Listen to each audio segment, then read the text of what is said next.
જય શ્રી કૃષ્ણ મિત્રો, કેમ છો બધા? મજામાં? આજે આપણે બનાવશું દાળ પાલકનું શાક. દાળ પાલક બનાવવા માટે આપણે જોઈશે પાલક, જેને મેં 2-3 પાણીએ ધોઈ અને ઝીણી સમારી લીધી છે. પછી જોશે મગની દાળ, તેને અડધી કલાક અથવા તો 15-20 મિનિટ પલાળીને રાખી દેવાની. પછી જોઈશે ટમેટાં, લીલી ડુંગળીનો સફેદ ભાગ, પછી જોઈશે લીલું લસણ અને લસણ ને આદુની પેસ્ટ અને આ રોજિંદા બધા છે મસાલા. મિત્રો, તો હવે આપણે દાળનો વઘાર કરી લઈએ. તો એના માટે આપણે પહેલાં નાખશું રાઈ જીરું,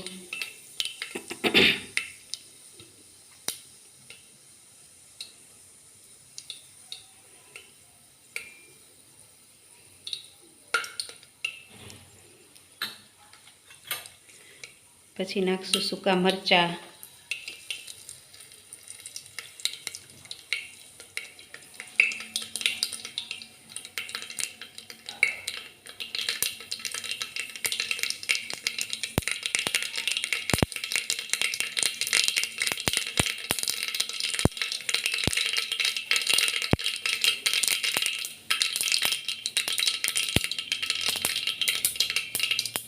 પછી નાખશું હિંગ,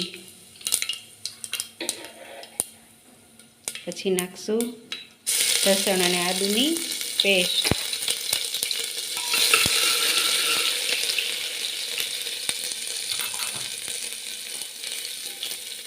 પછી નાખશું આપણે લીલી ડુંગળીનો સફેદ ભાગ,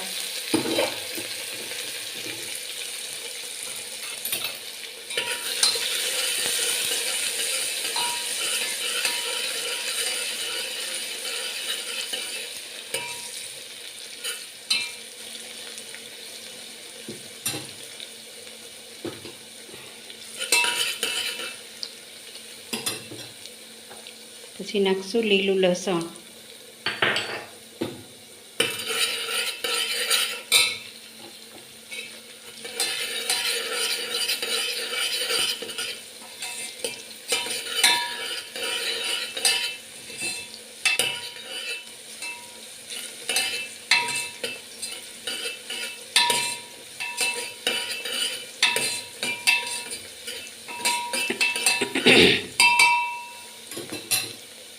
મિત્રો, તમે કેવી રીતે બનાવો છો દાળ પાલક એ મને કહેજો.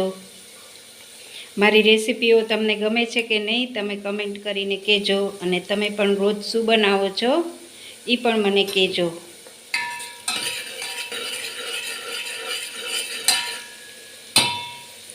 એક હાથે વિડીયો બનાવવાનો ને એક હાથે બનાવવાનું થોડી તકલીફ પડતી હોય તો વિડીયો થોડો આડાવડો થઈ જાય તો માફ કરશો મિત્રો.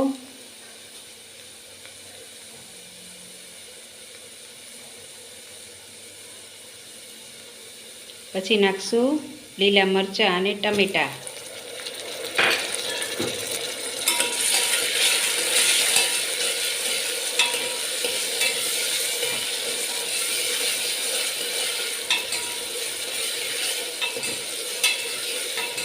આ દાળ પાલક બહુ મજા આવે છે જમવામાં. આની સાથે આપણે રોટલી, ભાત અને સંભારો એવી રીતે બનાવીને જમી શકીએ.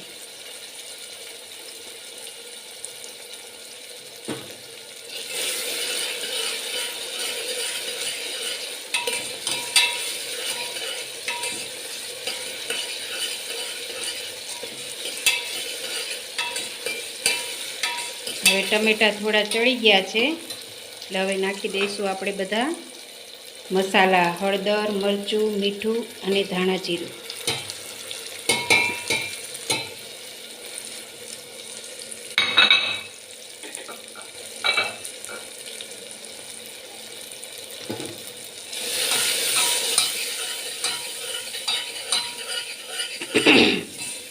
પછી મસાલો બરાબર સરસ ચડી જાય ત્યાં સુધી એને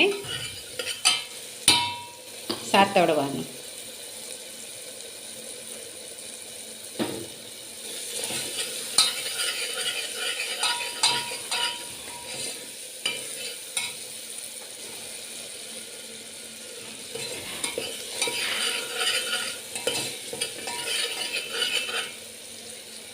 હવે આપણો મસાલો સતળાઈ ગયો છે.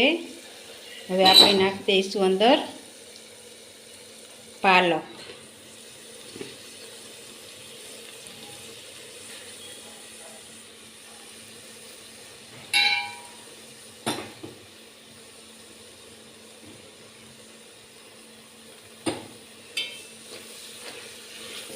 પછી પાલકને એકદમ મસાલા સાથે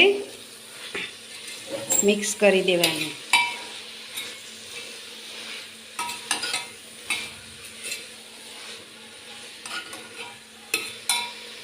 પછી આપણે જે લીલી ડુંગળીના પાન સુધાર્યા હતા એ પણ નાખી દેવાના.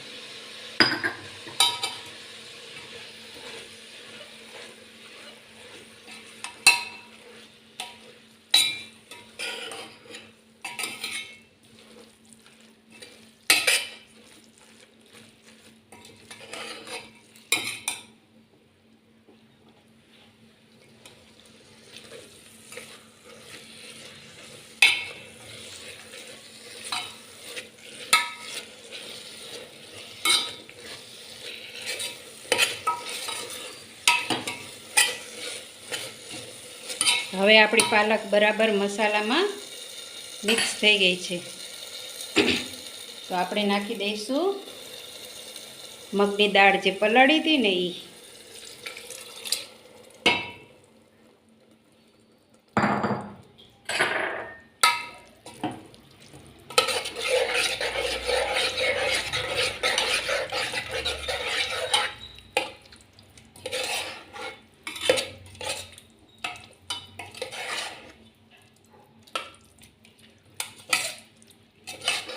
આ શાકને ડાયરેક્ટ કુકરમાં પણ બનાવી શકાય અને પહેલાં મગની દાળને બાફી અને પછી જે આ બધો મસાલો આપણે પાલકમાં કર્યો એ કરી અને પછી બાફેલી અંદર દાળ નાખીને એવી રીતે પણ કરી શકાય છે.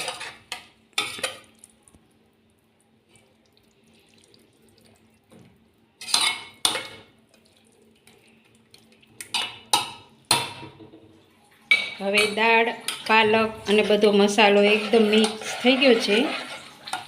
ને પછી દાળ ચડે એટલું થોડું પાણી નાખી ને પછી કુકર બંધ કરી અને 3 સીટી વગાડી લેવાની એટલે આપણું શાક થઈ જાય તૈયાર. જુઓ મિત્રો, આપણું શાક થઈ ગયું છે તૈયાર.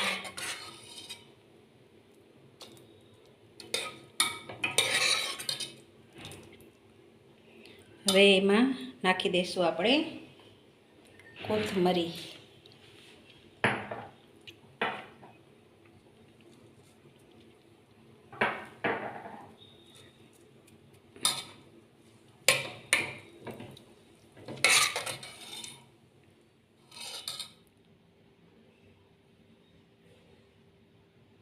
ચાલો મિત્રો, આપણું જમવાનું થઈ ગયું છે તૈયાર. આ છે દાળ પાલક, ભાત, રોટલી, હળદર, ગાજર, મૂળા, લાલ મરચાં, ગોળ અને ડુંગળી. ચાલો બધા જમવા.